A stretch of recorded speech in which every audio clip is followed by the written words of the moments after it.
My mother was a whore. Perhaps escort would be a better word for what she did. But at the end of the day, she had sex for money. Or in the middle of the day, or the morning, or whenever her services were paid for. She had come out to Hollywood at 16 with dreams of stardom. And by the time I popped out a year later, she realized that wasn't happening. But what she wasn't was stupid. She didn't do drugs or drink, but she liked sex and was good at it. So she made a career of it. She was blonde hair with cornflower blue eyes and kept those fine girl. Next door, looks well into her 40s. She turned what should have been a broken life into a lucrative one. She also had those Midwestern farm girl values still in her. Her kid was her responsibility and no one else's. And she wasn't going to let her life cause me to skimp on mine. Or maybe it was. She loved me, although she never said so. I can do a lot of things, but figuring out females' emotions isn't one of them. I stopped trying long before I developed the ability to try. I think I was just the one thing she decided to care about. She went through life not giving a damn about anything except me, as far as I could tell. But I still don't know why. What I do know is she took care of me and isolated me from her life. She didn't hide it from me. She just didn't expose me to it. There wasn't a parade of men through the apartment. She had her meetings elsewhere. When she was older, she told me what she did for a living, that she didn't justify it or excuse it.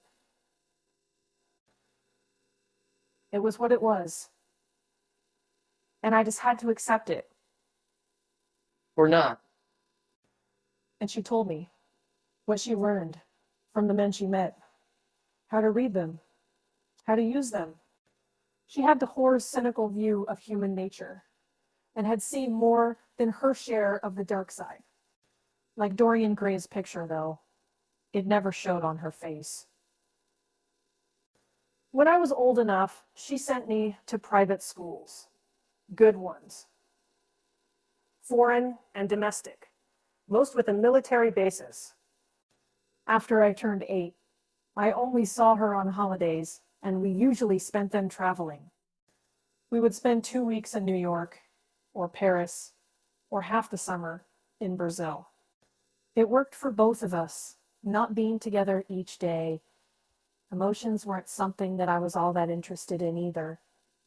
Some people shrivel in military schools. I thrived. I spent half of high school in a school in Germany and the other half in the US. I was in VMI at 17 and the Army at 21. After Iraq, they were taking just about anyone with a college degree, and VMI was a good degree. I went through airborne training with the 101st, ran the Rangers, bounced around a little on some odd jobs, then to my present assignment, which doesn't have a name. I had been doing it for a few years now, and oddly enough, was good at it. I was in Syria when the call came in, with instructions to pull my small team out. It took us 2 days to extract, a half day to transit and clean up, and I met the admiral on a ship in the Gulf. Why an admiral? We were one of those joint multi-service outfits, and despite being in the Army, he was my boss. My team had a SEAL, a Marine, Rangers, and only God knows where the other couple came from.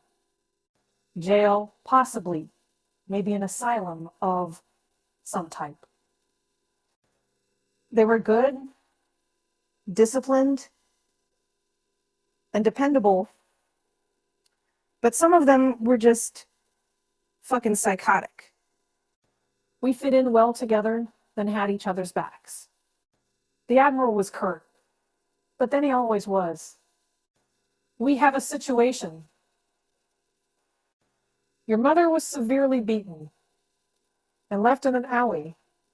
She is in the hospital with bleeding on the brain and in a coma. Were any of my team members' families targeted? Not so far. We don't know if this is connected to us, personal to her, or just random violence.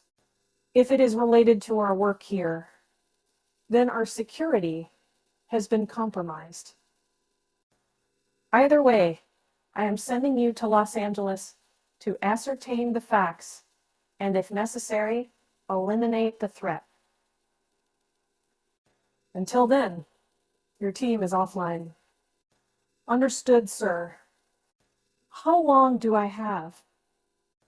I would like you back in 10 days or less. Do you need anything from me? Credentials might be useful. Something to show the locals is needed. I don't want to have to cause any more disturbance among the friendlies than needed. There are no friendlies, but we can do that. CID, maybe NSA or NCIS. I will also get a word passed along for them to leave this alone as a national security matter. Their report will be in your prep back, but they really didn't do anything. Wouldn't expect them to. A beaten whore in an alley isn't any additional orders, sir? No, just close it up. No loose ends. It could get messy if it gets into the public domain, so we don't want to go that way. The number one priority is protecting the integrity of the team here. If someone is identifying members and targeting their families, it would be bad. Once you determine what it is, take whatever steps you feel are necessary to close it off. Understood. Yes, sir. What name do you want to use? I thought for a minute. John Smith. They will know it's a fake. Yes, and they will know. We know they know, and that we don't give a damn. That they know. Like you usually say, sir, the best offense is a good offense. Hit them hard, and they leave us alone. Yes, hit them all hard, close it off, and get back. We have an assignment, but we need to know the team isn't compromised before we move. I flew out immediately. Usually, the Air Force was accommodating to us, and I only had 4 changes before I was in Los Angeles. It wasn't as comfortable as flying commercial, but it beat lugging the guns through customs. They had my credentials ready to pick up when I arrived. They had a car for me to use as well, and I went directly to the hospital. I had changed into cities on the plane. I had read what little was available on the journey. There wasn't much. A patrol had spotted her in an alley, badly beaten. Part of her skull was crushed in, there was anal and vaginal tearing and bruising, and she had lost a lot of blood. No DNA evidence was present, and someone had washed her down quickly with alcohol. Her left arm was broken, and 3 of her fingers crushed. I arrived in the evening and was able to see her for a few minutes. There wasn't much to see, mostly tubes and wires all over the place, and a little of her sticking out from bandages. Her eyes were closed. I missed those clear blue eyes she had. I had forgotten how little she was. Someone had hurt her badly, and they were going to hurt in return. The on-call doctor couldn't tell me much, and I signed some paperwork as next of kin, although the degree of kinship was left a little vague. I also put in a call to the policeman assigned to the case, a Detective Decker who had left his contact information with the hospital, and arranged to meet him the next morning. I did notice the man visiting the elderly dementia patient in the next room seemed to be paying a little too much attention to our room. It wasn't that he was trying to watch me, but that he was trying not to watch me that made me notice him. Why would I interest him? And why would he hide that interest? He obviously wasn't a true professional, but he thought he was. Wouldn't expect them to. A beaten whore in an alley isn't any additional orders, sir? No, just close it up. No loose ends. It could get messy if it gets into the public domain, so we don't want to go that way. The number one priority is protecting the integrity of the team here. If someone is identifying members and targeting their families, it would be bad. Once you determine what it is, take whatever steps you feel are necessary to close it off. Understood. Yes, sir. What name do you want to use? I thought for a minute. John Smith. They will know it's a fake. Yes, and they will know. We know they know, and that we don't give a damn. That they know. Like you usually say, sir, the best offense is a good offense. Hit them hard, and they leave us alone. Yes, hit them all hard, close it off, and get back. We have an assignment, but we need to know the team isn't compromised before we move. I flew out immediately. Usually, the Air Force was accommodating to us, and I only had 4 changes before I was in Los Angeles. It wasn't as comfortable as flying commercial, but it beat lugging the guns through customs. They had my credentials ready to pick up when I arrived. They had a car for me to use as well, and I went directly to the hospital. I had changed into cities on the plane. I had read what little was available on the journey. There wasn't much. A patrol had spotted her in an alley, badly beaten. Part of her skull was crushed in, there was anal and vaginal tearing and bruising, and she had lost a lot of blood. No DNA evidence was present, and someone had washed her down quickly with alcohol. Her left arm was broken, and 3 of her fingers crushed. I arrived in the evening and was able to see her for a few minutes.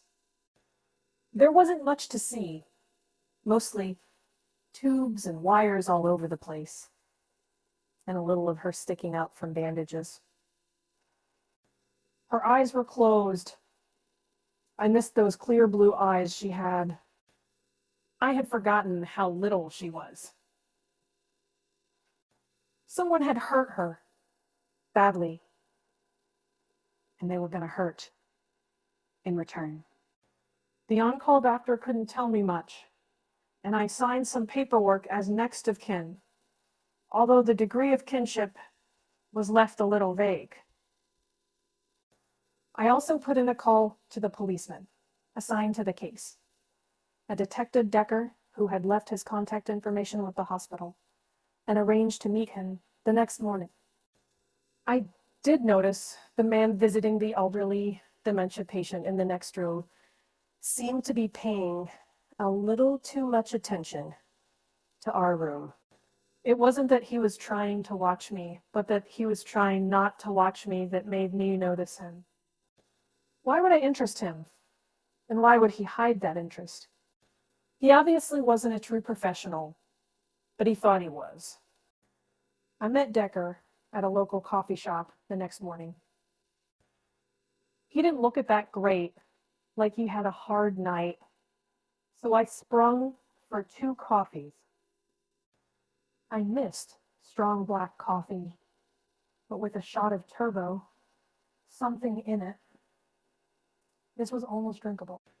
We walked outside and found a spot away from everyone else to sit. You don't look like an army officer. Where the fuck are you stationed looking like that? Blending in was more important where I was stationed than anything else. And we weren't trying to blend in with the West Point group. I looked more like an Arab than an army officer, although I had trimmed my beard some this morning. Syria. Bullshit. We don't have any troops in Syria. I just looked at him. We stared into each other's eyes for a minute before he looked away. Jesus Christ, you're one of them, aren't you? Spooks. I dealt with enough of you when I was in Iraq. First, my captain jumps down my back over this case, then tells me to stay the fuck away from it. Then they pull you out of Syria, of all fucking places, to take over. What the hell's going on? Sorry, that's classified. I just have a couple of questions, and you can walk away from it. I read your report. Is there anything you want to add? Not really. They found her dropped in an alley at 2 a.m., beaten badly. DNA came up a bust so far. It was plenty of blood, but it was hers. It was a bit out of her normal stomping grounds. Looked to be a drive-by and drop-off. She is a hooker, but not a streetwalker. So she was most likely beaten elsewhere and then disposed of. She's more of the classy escort. Girlfriend, experience, party girl, that type. Getting a little old for it. But then again, she would look better on the arm of an older man than some 20-something bimbo. She didn't have any priors, but she has worked for a few agencies in the past, so we were able to identify her. So, what were you planning on doing? Nurse Lee, wait, and see if she woke up and could tell us something. She wasn't with an agency that we know of, so we don't know who she was with that night. And we didn't have much luck tracing her calls. She might have used a burner phone or worked with someone we didn't identify. I considered that. I really didn't think they had a lot of other options. I could ask the NSA to do some phone searches, but I didn't want to involve them if I didn't have to. Do you have anyone at the hospital? Watching her. No, I don't have enough people to do that. You think we need to? It might be nice to make sure if she wants to wake up, no one interferes. Tell your captain. I asked if you could do that. Starting this evening. A uniform would work.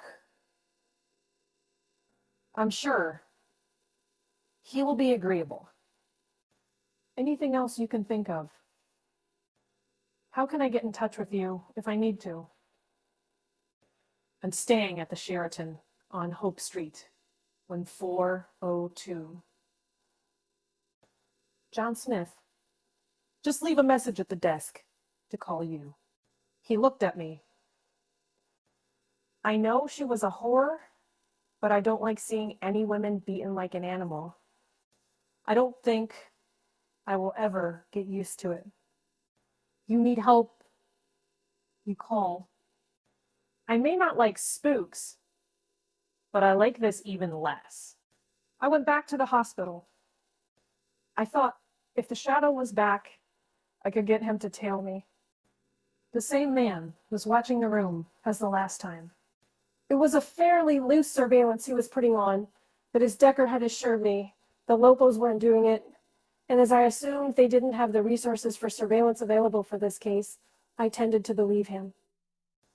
Trusting the local authorities not to lie to me isn't big on my list, but in this case, it made sense.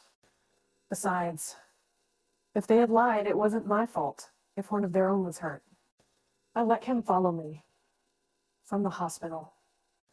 It wasn't in the best of neighborhoods to begin with, so within an hour, I had led him to an area mostly populated by drug dealers and homeless people.